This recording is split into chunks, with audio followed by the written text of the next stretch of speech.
Listo. Sí, arrancamos. Ok. Muy buenos días. Estamos en nuestra octava sesión del seminario Evoluciones Metafísicas, Emergencia, Permanencia y Diálogo. Y en esta oportunidad agradecemos de nuevo a las plataformas Giroscopio y Se Dice Libertad por hacer posible este evento a nivel internacional. Entonces tenemos hoy una ponente de lujo, tenemos a la profesora Ingrid Lares, y ella nos va a hacer una exposición interesantísima que nuestro moderador va a presentar y también nos va a decir algo un poco resumido acerca de su currículum. Entonces, sin más dilaciones, por favor, doctor Edgar, tiene usted la palabra. Feliz día tengan todos ustedes. Les damos cordialmente la bienvenida al séptimo encuentro del seminario Evoluciones Metafísicas, Permanencia, Emergencia y Diálogo. La exposición de hoy, como ya anunció Guadalupe, va a estar a cargo de Ingrid Lares, de quien leeremos solamente un breve resumen de su extenso currículum. Es licenciada en Sociología por la Universidad Central de Venezuela, magíster en Filosofía, mención Filosofía y Ciencias Humanas de la Universidad Central de Venezuela. Fue jefe del Departamento de Investigación del Ministerio de Poder Popular para Relaciones Interiores, Justicia y Paz. Fue profesora en la Universidad Marítima y del Caribe. Actualmente es profesora en la Universidad Central de Venezuela, Escuela de Filosofía, desde el año 2018, en el área de Filosofía Contemporánea, Sociología de la Religión y Metodología de la Investigación. Es miembro del Grupo de Evoluciones Metafísicas. Ingrid nos hablará hoy sobre la ontología del presente, el sujeto de la inquietud de sí y la libertad como acontecimiento a partir de un análisis crítico estratégico. Los micrófonos son tuyos, Ingrid. Vamos a escuchar tu disertación. Okay. Gracias, Edgar. Bueno, ante todo, bueno, saludos a todos los que están conectados hoy. Yo estoy muy contenta realmente de estar dentro de este grupo de investigación y haber podido colaborar en esta obra, que es Evoluciones Metafísicas, Permanencia, Emergencia y Diálogo, con personas tan interesantes y con tantas visiones, ¿no? Bueno, dicho eso, les digo que las reflexiones que voy a compartir con ustedes giran en torno a una pregunta que nos ha inquietado durante los últimos años, como viene a ser, ¿qué es la actualidad? La cual surgió de las investigaciones de carácter histórico y filosófico sobre la ontología del presente y el sujeto de la inquietud de sí, desarrolladas por el filósofo francés Michel Foucault. A continuación, haré una breve exposición de las problematizaciones surgidas durante las investigaciones sobre estos aspectos.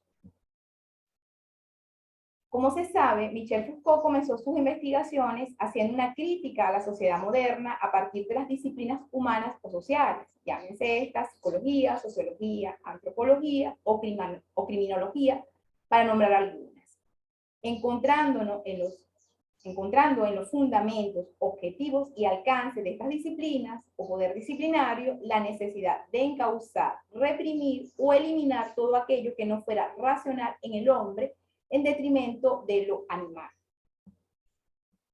Porque lo que se perseguía era el ideal de la Ilustración, el hombre racional. Aquellos que no lo lograban debían ser excluidos o execrados al representar un obstáculo o amenaza para el desarrollo de la sociedad moderna, y para ello se diseñaron las dos grandes instituciones de encierro, como vienen a ser la cárcel y los centros psiquiátricos.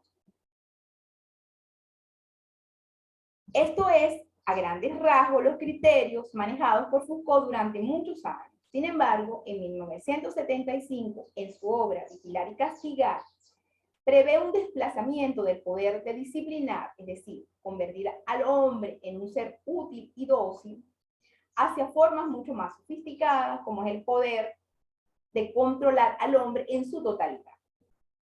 Obviamente, para Foucault, el hombre controlado es el hombre vigilado constantemente, decíamos que en la obra Vigilar y Castigar describe una nueva forma de ejercer el poder y por tanto una nueva forma en que el hombre va a comportarse ante esas relaciones de poder.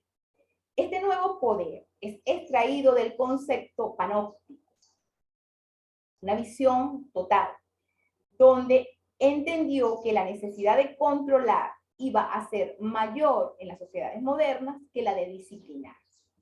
Para quienes no lo sepan, el concepto panóptico lo tomó de un ilustrado, Jeremy Bentham, filósofo y jurista inglés que vivió entre mediados del siglo XVIII y primeras décadas del siglo XIX, quien diseñó una estructura carcelaria que buscaba diferenciarse de la oscuridad e invisibilidad propia de las mazmorras del régimen antiguo o de la episteme anterior a la modernidad.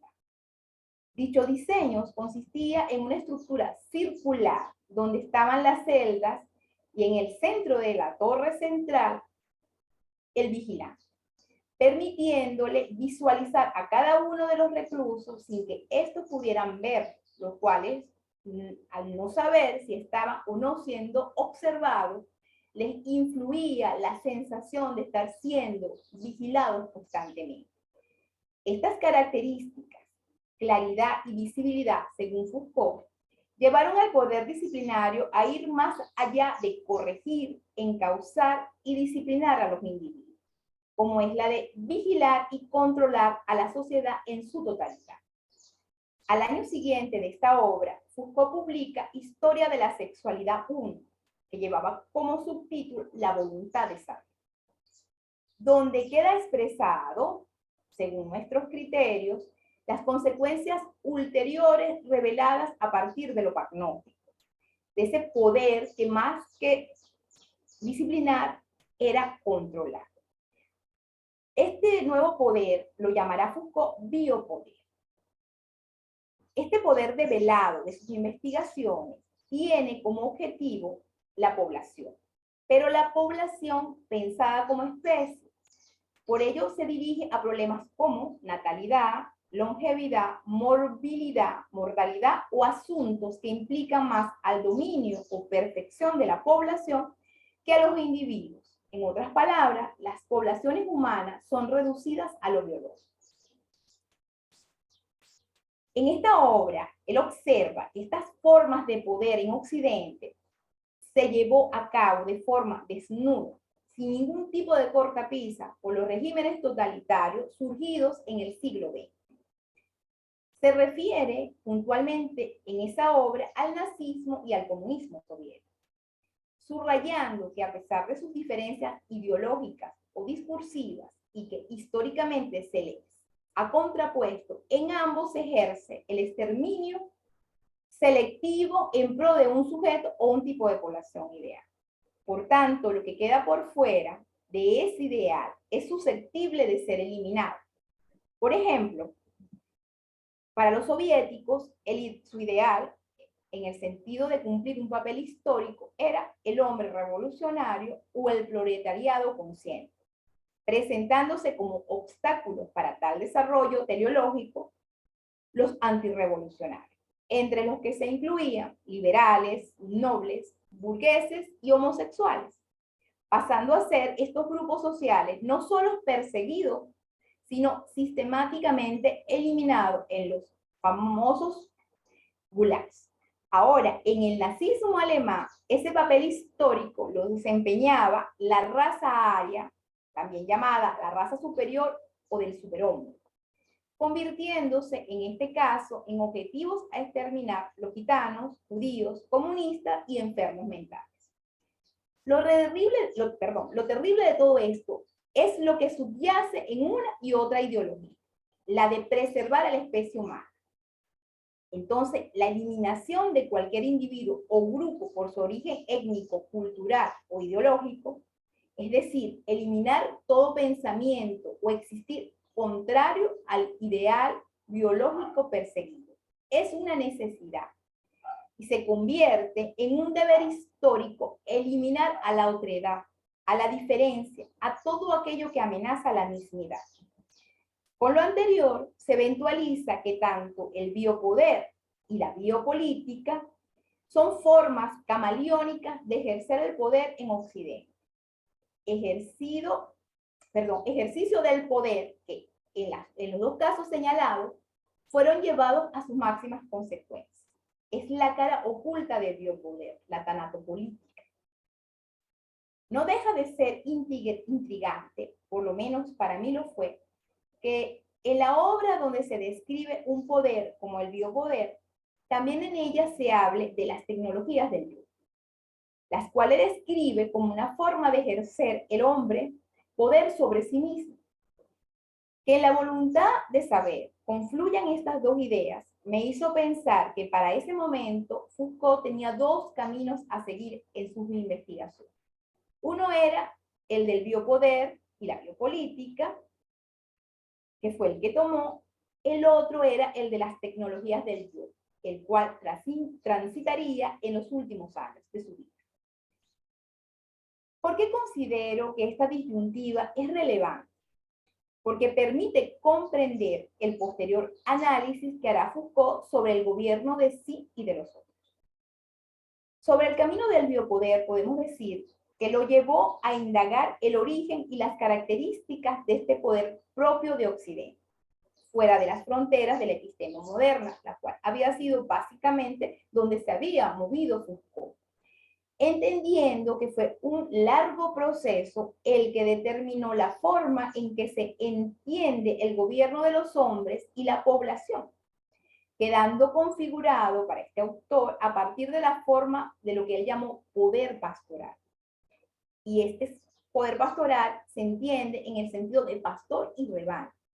Por tanto, la modernidad y la multiplicidad de la gubernamentalización, que va de las disciplinas ejercidas sobre el cuerpo de los individuos y la seguridad sobre el conjunto de una población, anclado en la delimitación territorial, se va a desplegar con mayor alcance gracias a la ciencia y la tecnología, estas en cuanto a cálculo y predicción de un poder sobre la vida, desarrolladas en la modernidad.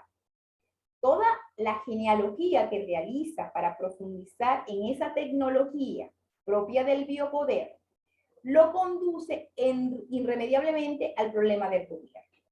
Lo anterior explica la razón de decirle a los participantes de su curso de 1979, titulado El nacimiento de la biopolítica, que debió haberlo llamado el nacimiento de la gubernamentalidad.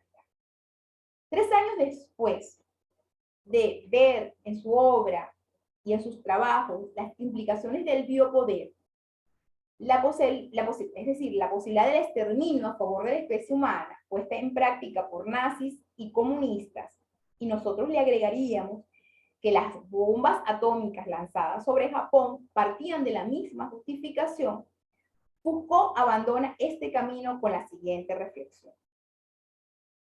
Después de todo, ¿qué es en definitiva algo como el marxismo, sino la búsqueda de un tipo de gubernamentalidad que se ajustara, por supuesto, a una racionalidad, pero una racionalidad que no se presentará tanto como la racionalidad de los intereses gubernamentales, sino como la racionalidad de una historia que se manifiesta poco a poco como verdad? Y en este aspecto vemos en el mundo moderno, añade Foucault, el que conocemos desde el siglo XIX, toda una serie de racionalidades gubernamentales que se encabalgan, se apoyan, se debaten, se combaten unas a otras. Arte de gobernar en la verdad, arte de gobernar en la racionalidad del Estado soberano, arte de gobernar en la racionalidad de los agentes económicos. Y de una manera más general, arte de gobernar en la racionalidad de los mismos gobernados. Y todas esas diferentes artes de gobernar, esas distintas maneras de calcular, racionalizar, regular el arte de gobernar, al superarse unas con otras, van a constituir a grandes rasgos el objeto del debate político del siglo XIX. Y se pregunta, ¿Qué es la política en definitiva? Sino el juego de esas diferentes artes de gobernar con sus diferentes ajustes y a la vez el debate que ella suscita. A lo que se responde. Es ahí, me parece, donde nace la política. Tal reflexión representa, según nuestras investigaciones, un temor en Foucault. Tras entender que de seguir por ese camino del biopoder era imposible pensar la resistencia política por parte de los individuos en sociedades cada vez más tecnificadas y de mayor desarrollo científico en las áreas de la salud y las manipulaciones genéticas, en esa misma medida se logra un mayor control de la población. Una sociedad cada vez más tecnificada es una sociedad más controlada. Trataremos de explicarnos mejor. Para Foucault existen formas de resistencia en las democracias liberales. Lo anterior está implícito en su definición de poder como relaciones de poder. En virtud que las relaciones de poder se ejercen a partir de un saber, entrando en juego la necesidad de convencer al otro para que la acepte, donde cabe la posibilidad que los individuos puedan rechazarlas o resistirse en diferentes niveles. En los dispositivos se contraponen poderes y saberes. En tal sentido, el poder implica fuerzas y no imposiciones. El poder es poder en la medida que seduce, induciendo al sujeto hacia un discurso de verdad. Ciertamente, bajo esta conceptualización, el totalitarismo no ejerce poder sino violencia. Por ello, no hay fuerzas contrapuestas. Por lo tanto, el sujeto queda políticamente anulado para resistir. El totalitarismo en su ejercicio no necesita seducirlo. Claro está, una vez obtenido el poder. Él se impone porque no hay cabida para otra alternativa, al ser un pensamiento único. En tal sentido, el que no está dentro de la totalidad es una amenaza que hay que eliminar. El temor de Foucault es que en la medida que el gobierno obtiene mayor control o se desarrolla tecnologías biopolíticas más invasivas y efectivas, se tiende más a totalitarismos o al control absoluto. Esto podemos visualizarlo en la actualidad con la pandemia, la cual ha permitido ver los efectos reales de un poder sobre la vida, donde los derechos individuales fueron confiscados a favor de la especie. El confinamiento es un dispositivo del biopoder, de vieja data, por cierto, ejercido a partir de políticas estatales y diseñadas por organismos internacionales, los cuales ejercieron el poder entendido como biopolítica. ¿En qué sentido? En que todos y cada uno de nosotros, por una parte, nos convertimos en seres prescindibles y por la otra, incapaces de oponernos de manera efectiva a tales dispositivos. El discurso de saber sobre las vacunas, por ejemplo, se impuso a partir del miedo a la enfermedad, es verdad, pero también en muchos para evitar las posibles sanciones sobre los sujetos. No eran obligatorias, pero el no colocárselas traía consecuencias de movilidad, laboral y hasta personales. Todo esto nos lleva a las razones del desplazamiento de Foucault hacia la inquietud de sí, hacia el sujeto de interrogaciones éticas.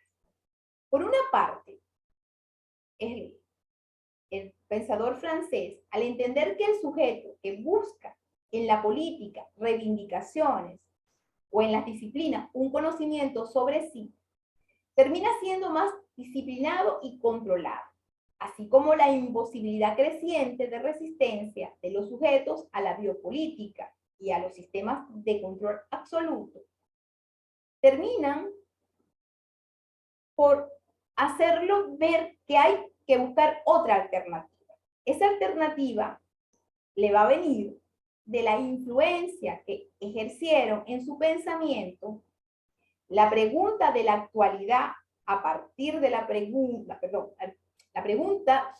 de la actualidad a partir de la reflexión que se infiere de qué es la ilustración y la necesidad de asumir la mayoría de edad planteadas por Kant. Por ello, el sujeto ético al cual alude Foucault está en íntima sintonía con el sujeto al que Kant le exige salir de la minoría de edad, que no sea gobernado por otros. La eventualización del sujeto ético bajo estos términos redimensionó el problema del gobierno, o más exactamente, el papel que tiene el hombre sobre sí mismo en el gobierno. Cuando este sí mismo está más allá de disciplinas,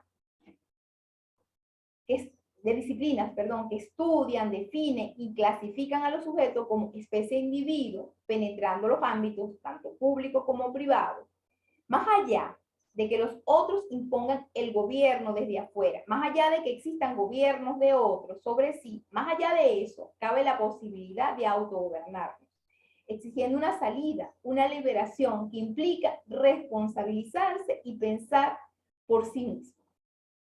A lo anterior hay que sumarle el problema heideggeriano de acontecimiento, la cual puede entenderse como una palabra conductora al servicio de pensar. Pero ese pensar es desde la verdad como aleteia. Es como un rayo que alumbra el instante donde se da un viraje, o en virtud, en palabras de Grave, la multiplicidad de la interpretación es un evento plural que, proviniendo de lo irreductible a cualquier forma de saber, se monta sobre el acontecimiento del devenir al tiempo que constituye su posible sentido. Al entender el acontecimiento como formas espontáneas e inesperadas que rompen con lo que había venido dándose anteriormente en la historia, es un rompimiento que permite la emergencia de algo nuevo, en cuanto a la existencia y la forma de relacionarse con otros entes, con otros seres humanos y consigo mismo de forma diferente o nueva. En ese sentido, el acontecimiento es el pensar. Bajo esta interpretación, el ser humano solo puede llegar a ser lo que es a partir de la capacidad de pensar por sí mismo, la cual consiste en retrotraerse hacia sí y luego desplegarse en diálogo con la otredad. Por eso, en los últimos años, el planteamiento ético está en consonancia con el hablar veraz o la parresía. De allí su retorno a los griegos. Sobre volver a los griegos, dijo en reiteradas ocasiones que su finalidad no era ser como los griegos, sino pensar a partir de lo que pensaron los griegos, porque fueron los primeros en pensar sobre estos problemas. Podemos decir a riesgo propio que la verdad del ser es libertad como poder, donde desocultamiento y ocultamiento explica que el sujeto de la inquietud de sí interroga el presente, se inquieta por su presente, pero en su inquietud no hay deseo de develar su esencia como sujeto o el misterio de su naturaleza, en virtud de que la crítica de nosotros mismos, si tenemos a Foucault, concierne solo al modo de relación reflexiva con el presente. A pesar de que Foucault reivindicó el papel de la otredad en el parresista o en aquel que te interroga sobre el comportamiento en el mundo, sin importar los riesgos que acarrea ese decir veraz, el sujeto de la inquietud de sí queda en el problema ético de hacernos nosotros mismos una especie de obra de arte. Pero esta posibilidad, vista cómo se han desarrollado las cosas en los últimos años, también puede ser negada en las sociedades de control, incluso la posibilidad de pensar.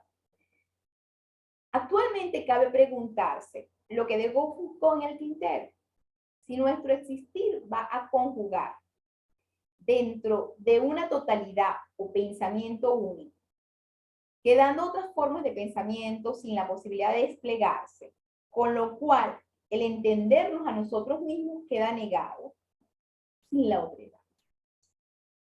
Cada vez, ciertamente, cada vez es más difícil el diálogo, la confrontación de ideas y el hablar veraz en nuestras sociedades, los cuales se han convertido en el blanco, no solo de lo que el filósofo coreano Byung-Chul Han llama el diagnóstico digital o control inteligente, sino que lo vemos en la cotidianidad,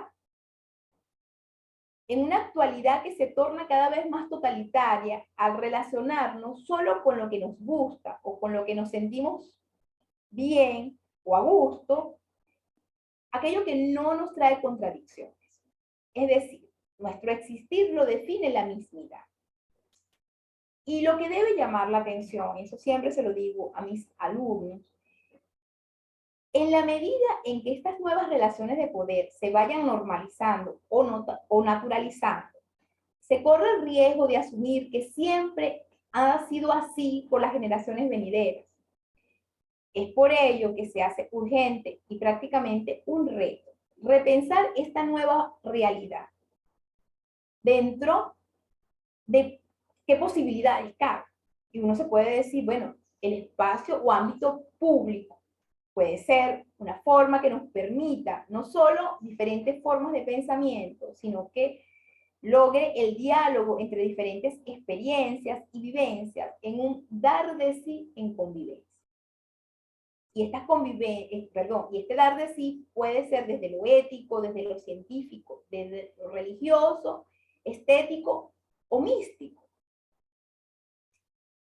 Y esto ustedes dirán, bueno, parece contradictorio reclamar un espacio público para poder dialogar y preservar la libertad individual, cuando todo indica que todo se ha convertido en algo público, por lo menos a partir de las redes. Y eso es justamente la ironía del dispositivo, hacer ver lo contrario de lo que realmente está sucediendo. Actualmente, el ámbito privado se confunde con lo público, y esa indiferenciación es justamente lo que definió Hannah Arendt como totalitarismo, con lo cual se busca desaparecer las diferencias. La posibilidad de anular o eliminar el otro pasa por desconocerlo. Ahora bien, la función principal del pensamiento en esto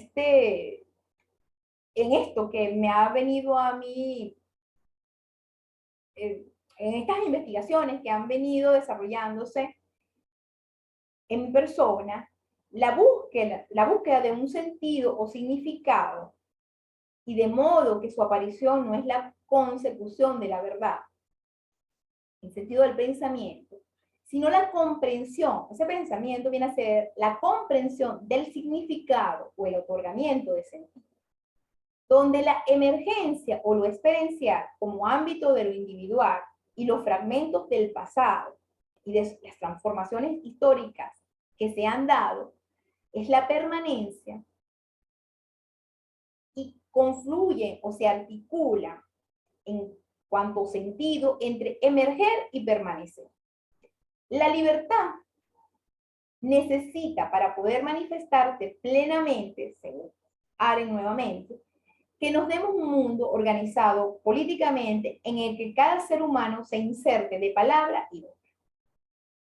Si lo anterior se revisa desde la ontología del presente, es decir, desde una crítica de nosotros mismos como un test histórico-político de los límites que podemos superar, y así como un trabajo que efectuamos nosotros mismos, sobre nosotros mismos como seres libres, entonces, hipotéticamente, se puede replantear un análisis crítico estratégico de la actualidad desde lo relacional y procesual, donde la realidad se conciba como estructura dinámica en evolución permanente, desde su propia dinamicidad vital y creativa. Y metafísicamente se abre al devenir o cambio como elemento fundamental de la realidad, y se opone a todo concepto de ser estático o una sustancia fija y determinada. Tal aproximación exigiría como tarea entender lo religioso, lo artístico, lo ético, lo político e incluso lo científico como formas de experimentar la realidad por los individuos, y en ese mismo sentido como relaciones con la realidad. Esto nos llevaría a mantener el enfoque que lo actual como la potencia forman parte de todo proceso. Y por último, ya para terminar, y más difícil, esto lo digo desde mi experiencia como metodólogo por muchísimos años, buscar una metodología lo suficientemente dinámica y plural que pueda interpretar o acercarnos a cualquier ámbito de la experiencia, sin que lo convierta en algo estático y determinado. Bueno, esto sería ya para terminar, es una hipótesis. Espero realmente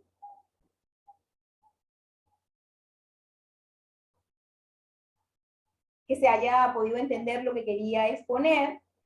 Y bueno, ya quedo de ustedes, quedo a las preguntas, a escucharlos ahora a ustedes. Y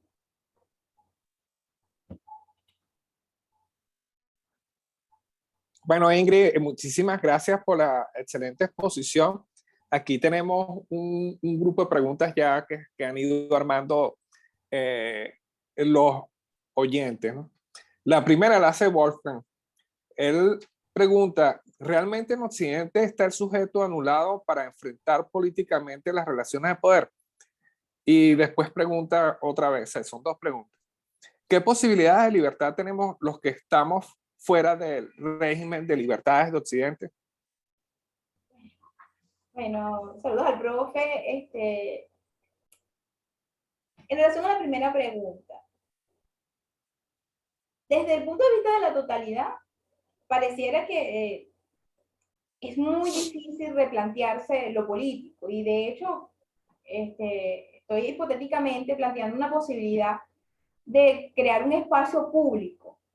El reto es cómo sería ese espacio público que nos permita realmente entender diferentes formas de pensamiento sin que las mismas sean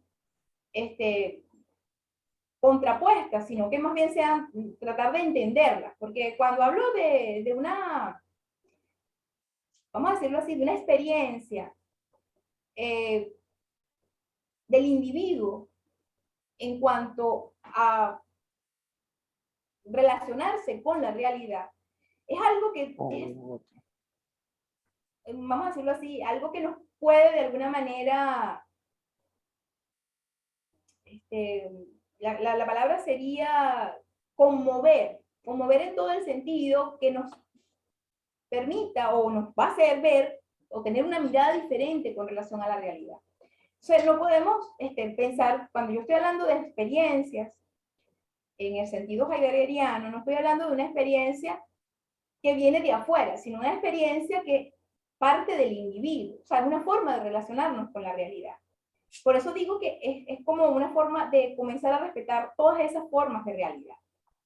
Obviamente, en las totalidades es muy difícil plantearnos posibilidades políticas. Bueno, obviamente, y ahí sí nos quedaría la referencia de lo ético, o sea, replegarnos hacia nosotros mismos y tratar de vivir nuestra existencia lo más cercana a lo que creemos que debe ser la vida y lo que debe ser la relación con los otros. Ahora, la segunda pregunta es algo que quedó pendiente en mi trabajo de investigación de maestría, que era, ¿qué pasa en esas sociedades que no lograron o que no desarrollaron el disciplinamiento o el poder disciplinario y sin embargo entran a sociedades de control, se convierten en sociedades de control? Bueno, yo en un trabajo anterior a yo planteaba que en esas, vamos a decirlo así, en esas vicisitudes que pueden estar viviendo muchas sociedades, incluyendo la nuestra, se nos presenta la realidad entre un caos por un lado y un control por el otro. Y eso del caos y eso caótico, que es a veces el existir, es justamente lo que no nos permite replegarnos y hacernos preguntas sobre qué es lo que está pasando, hacernos preguntas exactamente qué sucede. Porque el día a día nos come, ¿sabe? El día a día está encima de nosotros constantemente. El tiempo, y decías tú en una exposición hace un tiempo, Edgar, que el tiempo es justamente lo primero que se nos arrebata en cualquier grupo o en cualquier sociedad de control, el tiempo, porque lo determinan, ¿sabes? Nos lo están determinando constantemente. Entonces, en ese sentido, bueno, creo que replegarse a lo ético también sería lo más conveniente, mientras que estamos tratando de pensar cómo superar el problema de la forma en que se nos están imponiendo los pensamientos únicos a nivel global, ¿no? Eso es una tarea filosófica titánica, ¿no? Obviamente es titánica y difícil de planteársela también, pero yo creo que la búsqueda está allí en entender que hay cambios constantes y que el ser humano cambia y en un periodo histórico hay diferentes formas también de relacionarnos con la realidad de forma experiencial y que de alguna manera determinan nuestra actualidad en el mundo. Excelente, Ingrid. Aquí hay una pregunta que está muy relacionada con la respuesta que acabas de dar ahorita en términos de orientación hacia la ética, que fue realizada por Miguel Cabrera. Él dice, buenos días, gracias por la presentación. En el capítulo del libro escribes, era solo cuestión de tiempo para sentenciar a los valores occidentales, entre paréntesis, democracia, poder constituyente, soberanía, libertad, etc. A la desesperación o desaparición, porque ellos representan a la biopolítica, porque Occidente desde sus orígenes es violencia y muerte. Entonces él pregunta, ¿qué sustituiría entonces a dichos valores? Democracia, poder constituyente, soberanía, libertad. Y después hace otras dos preguntas más que están estrechamente relacionadas. En esa misma página refiere que los que sentenciaron a los valores occidentales serían filósofos como Agamben, Negri, Fátimo, entre otros posmodernos. Eran dos preguntas. Bueno, voy a comenzar por lo primero. Ciertamente, no lo dije en las reflexiones que desarrollé en el día de hoy, pero quizás Foucault, donde ha tenido mayor continuidad, ha sido en el problema del biopoder y la biopolítica. Y ciertamente la ha tenido en estos pensadores, que muchos vienen de izquierda, y inclusive muchísimos vienen de movimientos anarquistas. Y obviamente ellos vieron el problema del biopoder y de la biopolítica y buscaron más bien el origen de esto en los fundamentos mismos de los conceptos de soberanía, de democracia, de libertad, los cuales han cuestionado terriblemente durante los años que vienen desarrollando.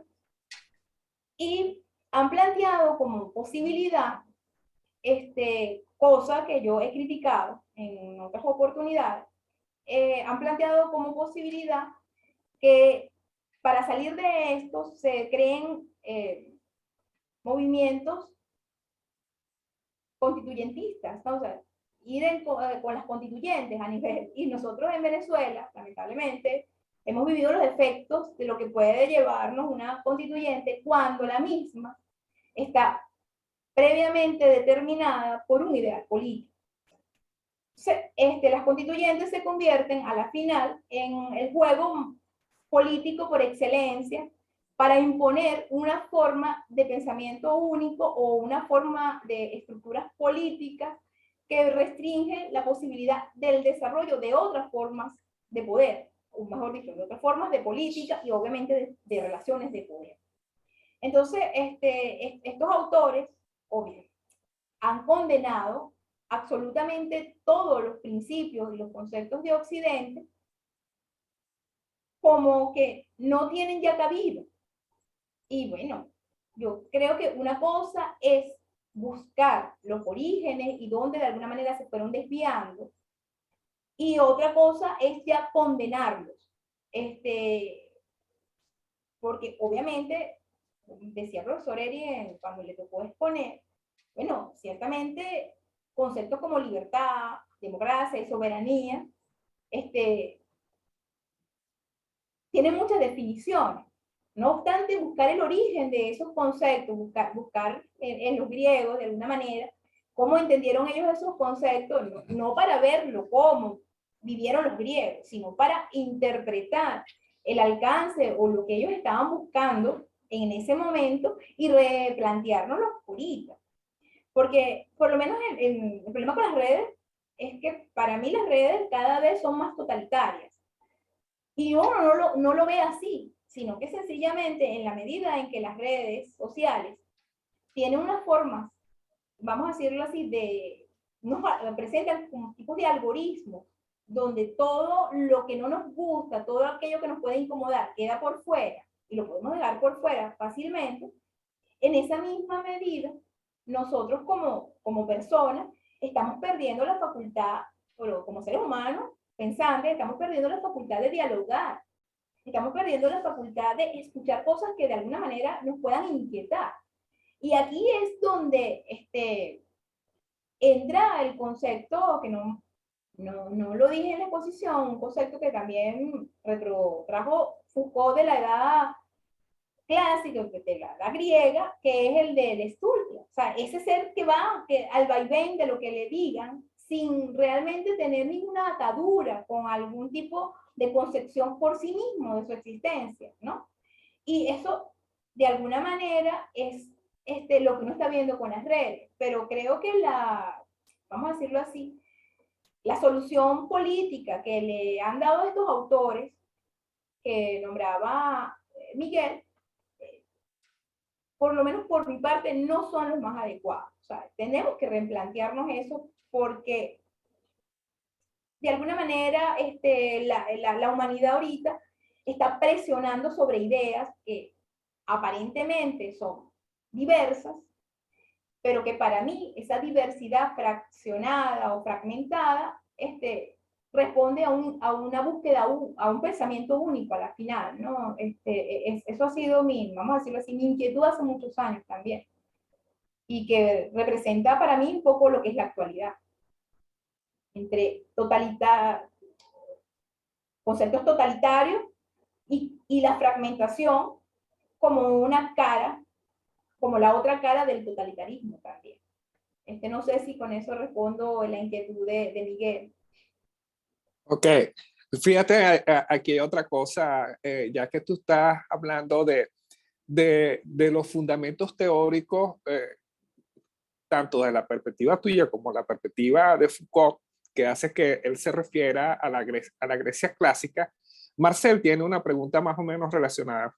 Él dice, usual o tradicionalmente en el marco de corrientes semánticas, la verdad se entiende sistemáticamente con el propósito de fundamentar nuestro conocimiento científico en torno a una teoría con T mayúscula. Sin embargo, cuando pensamos en una verdad como acontecimiento, ¿qué propósito tiene esta concepción? Bueno, fíjate, me tengo que referir un poco más bien aquí, más que a Foucault, a Heidegger, ¿no? Que fue el que planteó el problema de la verdad como aleteia. Heidegger de alguna manera se busca en la teoría de la verdad en Platón, que en la misma historia sobre la caverna, había que preguntarse por quiénes fueron atados los hombres que están allí, los esclavos que están atados en la cueva, que ven solamente sombras. O sea, ya había habido un momento anterior a eso, que no queda expresado en esa alegoría sobre la caverna. Y de alguna manera, cuando sale y ve la realidad y regresa, la realidad nunca fue oscura, la realidad de alguna manera tenía sombras, representaba sombras. Y en ese sentido es que el concepto de aletheia como verdad no desocultada en su totalidad tiene sentido. O sea, nosotros de alguna manera no tenemos forma de acceder a la realidad, a la verdad, perdón, absoluta, sino que la verdad siempre se nos presenta de forma develada en un momento, pero velando otras cosas, o sea, de alguna manera ocultando otras cosas. Por eso es que yo decía que retomar las experiencias individuales, no como experiencias que son determinadas desde afuera, sino que las experiencias que tienen los individuos, de manera que esas experiencias lo hayan conmovido, lo hayan de alguna forma hacer que la vida se les presentara de otra manera una vez que han experimentado esa sensación. Y no se le puede decir que son sensaciones que no son reales, porque se han vivido, porque lo han conmovido a lo interior. Y que de alguna manera, por lo menos como un poeta puede ver la realidad a como la puede ver un místico, no estamos hablando de diferentes verdades, estamos hablando de diferentes formas de acercarse a la verdad. Entonces, en ese sentido, la ciencia, y es justamente la crítica de Heidegger y la que va a retomar Foucault, la ciencia moderna, entendida como ciencia moderna, realmente su principio es el de predicción. Entonces, la predicción tiene como fundamento que parte de algo que a donde quiero llegar. O sea, no parte de una, vamos a decirlo así, no parte de buscar la verdad, sino que parte de una verdad y que esa verdad nos va a conducir a tal aspecto. En ese sentido y en esa forma metódica de ver la ciencia moderna, es donde tanto Heidegger y luego Foucault van a hacer sus críticas. Por eso que Foucault dice, bueno, una vez que tú tienes el ideal del ser humano, que tiene que ser un ser humano racional, el camino que va a llevarte a lograrlo pasa por lo que sea para lograr encauzar la naturaleza racional y de alguna manera tratar de todo aquello que no le permite al hombre ser racional sea eliminado de su existencia. Y de no lograrse, como decía yo en la exposición, bueno, para eso está la cárcel, para aquellos que son incapaces de ser hombres útiles a la sociedad, porque útil quiere decir un hombre racional, un hombre que piensa en función de la sociedad moderna, en función de lo que la ciencia ha determinado que él tiene que ser como hombre moderno. Ahí la crítica de Foucault. Y de ahí la crítica, obviamente y necesariamente, es una crítica que parte de Heidegger en su visión de la ciencia en el mundo moderno, ¿no? Entonces, cuando uno ve esto, o mejor dicho, cuando se toman estos conceptos de manera alegre, vamos a decirlo así, por todos estos grupos actuales progresistas, para no llamarlos progres, como me gusta, todos estos grupos progresistas, realmente ellos ya tienen determinado un concepto de verdad. O sea, no la están descubriendo ni la están discutiendo. Tienen un concepto de verdad y es el que quieren imponer. Por eso es que estos grupos son tan radicales, porque no hay ningún tipo de mediación en relación a lo que ellos están aceptando como verdad. O sea, eso realmente va en contra de lo que debería ser alguien que se interroga sobre su existencia. O sea, es todo lo contrario. A pesar de que puedan asumirse ellos como que son libres, realmente están atados ya a un concepto previo. Eso es un poco lo que está es de alguna manera lo que está en la palestra pública ahorita. Cómo determinarnos por nosotros mismos y no desde afuera, y cómo a su vez esas determinaciones desde nosotros puedan permitir abrir un consenso para ponernos de acuerdo, porque la forma en que se están asumiendo las nuevas identidades están negando otras identidades. ¿Sabes? Nosotros no estamos hablando ahorita de la otredad, estamos hablando de la mismidad a nivel de estas nuevas conceptualizaciones. Entonces, bueno, ahí queda. No sé si con esto pude responder lo que me estaba preguntando No, Marcel. pero fíjate una cosa, tú acabas de decir dos cosas que permiten replantear una pregunta que tiene Guadalupe. Una es la vida asumida en términos de sus desviaciones que puede llevar en algún caso a la cárcel, y la otra es el planteamiento estético que tú lo hiciste lo pasaste así como superficialmente, por eso es buena la pregunta de Guadalupe, que es, ¿existe alguna relación, según Foucault, entre hacer de la vida una obra de arte, el sentido de la vida y la teleología? Teleología, ¿sí? Bueno, realmente no, porque de hecho ese es otro de los conceptos a los que se opone Foucault, ¿no? Lo teleológico, ¿sabe? Que vamos a decirlo así, la historia tenga un sentido evolutivo. Y justamente en el concepto de arte, o más que de arte, el concepto de lo que es estético o sublime al mirar, no se puede establecer una categoría entre que el arte clásico es mejor que el arte moderno, o viceversa. No se puede decir que el arte moderno es una evolución del arte clásico, porque sencillamente son miradas diferentes, ¿sabes? Lo que uno puede sentir ante un arte clásico y lo que pudo haber sentido quienes lo vivieron en su momento, y lo que nosotros podemos sentir ante un momento, un arte o una expresión estética de la actualidad, no la podemos, vamos a decirlo así, no la podemos entender como que una es mejor que la otra. Sencillamente solamente la podemos entender en el sentido de lo estético. Y en ese sentido es que Foucault hablaba de crearse como una obra de arte. Foucault, bueno, como saben, y para quienes no lo sepan, Foucault era homosexual, y de alguna forma cuando él refirió a estos temas, ya al final de su vida, donde ya no era tan difícil hablar de la homosexualidad, él decía que su temor, y es lo que estamos viendo ahorita, su temor era que los homosexuales comenzaran a exigir cada vez más derechos. Porque en la medida que cada vez exigieran más derechos, en esa misma medida, iban a ser mucho más controlados, porque todo derecho exige también deberes. Entonces, en vez de hacer una forma única e irrepetible, una relación, era buscar una repetición de la misma. Entonces, yo creo que Foucault,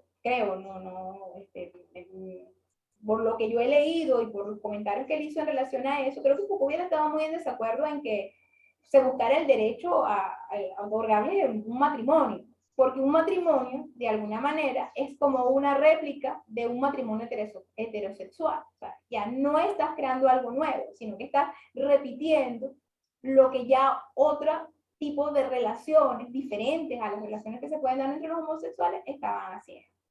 Entonces, creo que por ahí iba la inquietud de Foucault, y obviamente, entonces, en relación a la verdad, como me lo está planteando Lupe, la verdad para Foucault entra en consonancia con la existencia y con la manera en que nos relacionamos. Y que cada relación, eso también es algo que subraya Foucault, que en toda sociedad implica algún tipo de relaciones de poder. ¿Qué es lo que exigía Foucault en su momento o en sus análisis críticos sobre la sociedad moderna? Mayor transparencia en cuanto a cómo se estaban dando las relaciones de poder, en cuanto a qué era lo que estaban realmente buscando esas relaciones de poder de las disciplinas sobre los hombres, que era convertirlo en un ideal previamente determinado por cualquiera de ellos, ¿sabes? Y esto se hacía muchísimo más, decirlo así, mucho más complejo, porque en una misma disciplina podían existir diferentes corrientes, que es también algo que ataca a Foucault muchísimo, que son parte del poder mismo de los dispositivos. Dentro de la psicología puede estar presente la psicología humanística, que busca el potencial humano, está la psicología conductista o está el psicoanálisis. Sin embargo, a pesar de que parece que están dentro de un mismo dispositivo y se contraponen, a la final emergen del mismo poder, que es un poder o una necesidad vamos a decirlo, una necesidad de tener un poder sobre lo que es lo psicológico o lo que es el hombre como definido por estas disciplinas como su objeto de estudio. Entonces, Foucault dice, aquí se replantea, claro, pero hay alternativas, restringidas, pero hay alternativas. en la medida en que, vamos a suponer, a la medida por lo menos, para poner el ejemplo ahorita de la psicología común, si la psicología se convirtiera, absorbiera todas las ramas en una sola, o sea, todas sus corrientes en una sola, ya no habría alternativas dentro de la misma psicología. Entonces, Foucault cuando habla de alternativas restringidas, habla que hay alternativas dentro de un dispositivo previamente diseñado. Y es allí donde a la final él dice, bueno, es difícil oponerse desde el punto de vista político a este tipo de poderes y saberes que de alguna manera determinan a los individuos. O sea, ahí iba un poco el juego, o mejor dicho, sí, de hecho Foucault le llama a esos juegos de verdad. Está bien. Esa idea. Ajá. Aquí tienes que estar muy relacionada con lo que acabas de responderle a Guadalupe. Es una pregunta que está haciendo Miguel Núñez. Él dice, buenos días, ¿se puede percibir al individuo como un ente inherentemente perturbado, donde existe un núcleo que no puede ser sometido por la sociedad y por el colectivo? Bueno, yo me imagino que él por perturbado está tratando de decir alguien que se inquieta. O sea, me imagino, ¿no? No, imperturbado. Imperturbado. Ajá. Bueno, es la idea. Yo creo que justamente el problema de la ética que estaba planteando Foucault y esa ética que se retrotrae hacia sí mismo, era tratar de que el mundo exterior no te determine. En vista de que para Foucault el sujeto es un ser no dado, ¿sabes? No hay vamos a decirlo así, no hay una naturaleza propia del hombre. A lo que a mí, pero con todos mis estudios sobre Foucault y retomando el pensamiento de Heidegger y también de Hannah Arendt, a mí me parece que, y estoy hablando de tres personas, de tres autores contemporáneos, ¿no? Pero eso lo podemos ir registrando también en la historia de la filosofía y del pensamiento del hombre como tal. Siempre ha sido el pensar. O sea, lo único que a nosotros nos ha posibilitado hacer cosas es nuestro pensamiento. Pero claro, los seres humanos piensan de manera individual, pero no piensan solos, sencillamente, y eso hay que tenerlo en cuenta. Por eso que yo decía, hablaba de emergencia, o sea, un nuevo pensamiento es algo que emerge, nuevo, pero tiene un sentido dentro de la permanencia, o sea, de algo, nosotros somos, de alguna forma, hay ciertas determinaciones históricas, nuestro lenguaje, nuestras religiones, nuestra cultura, nuestros olores o nuestras formas inclusive de alimentarnos van determinándonos como seres humanos. Pero la posibilidad de pensar de manera diferente a esas cosas que de alguna manera son como una base en nuestro existir, es lo que nos hace ser seres humanos realmente. Entonces, yo he visto o entendido, mejor dicho, que ese sujeto no dado, pero sí es un sujeto que puede pensar. Y ese pensamiento es lo que va a irnos determinando, ¿no?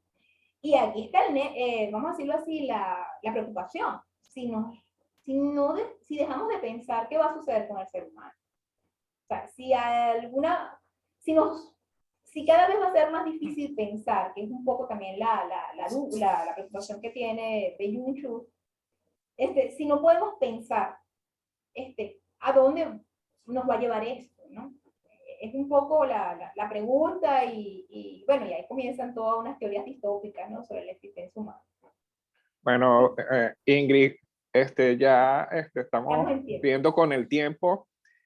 Muchas gracias con la exposición. O sea, lo que puedo decir como para cerrar es que Foucault está planteando el acontecimiento en el ámbito del discurso. Lo interesante de esta visión del acontecimiento es que, volviendo al inicio de tu exposición, tú hablabas de la retomada que hace Foucault del pensamiento de Kant, que es la ilustración. Entonces, cuando él hace esa pregunta, se hace esa pregunta en el presente, pero con la mirada de Kant, estamos viendo es a un Foucault que está entendiendo la realidad que estamos viviendo hoy en día en las mismas condiciones que la vio Kant en ese momento, que era una realidad asignada no solamente por el tema de la ilustración, sino del despotismo ilustrado que estaban viviendo sobre todo los europeos en la parte continental de allá del otro lado del Atlántico. Entonces, en cierta manera hay como una especie de visión pesimista y creo que con esto, con este pesimismo y apuntando todo hacia el acontecimiento del discurso es que podemos conseguir o podemos pensar en una nueva realidad en términos éticos, en términos de políticos y en términos de cómo nosotros nos vemos en el mundo.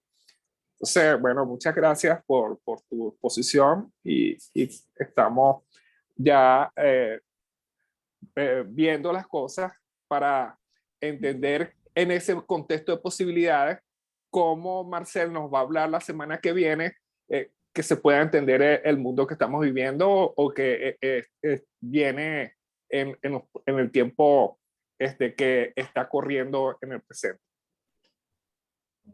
Bueno, gracias. Entonces nos despedimos, pues.